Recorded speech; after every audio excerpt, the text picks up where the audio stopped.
বাগেরহাট জেলার বিভিন্ন ইউনিয়ন ও ওয়ার্ড বিএনপির কমিটি গঠন নিয়ে ধারাবাহিক সহিংসতা চলছে।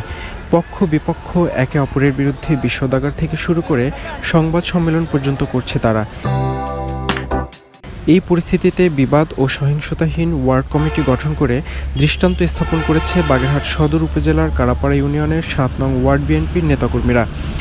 গেল ১০ ফেব্রুয়ারি নেতাকর্মীদের ভোটের মাধ্যমে ওই ওয়ার্ডে কমিটির নেতৃত্ব নির্বাচন করা হয়েছে।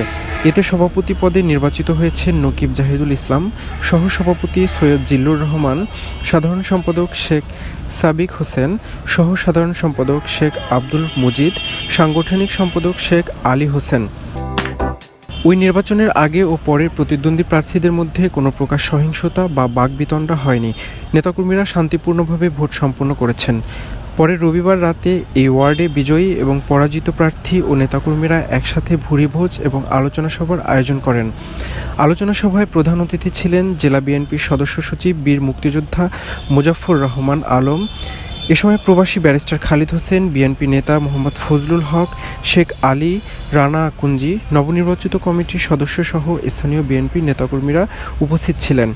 ইতিবাচক এমন কাজকে স্বাগত জানিয়েছেন স্থানীয় বাসিন্দা ও বিএনপি তৃণমূলের নেতাকর্মীরা।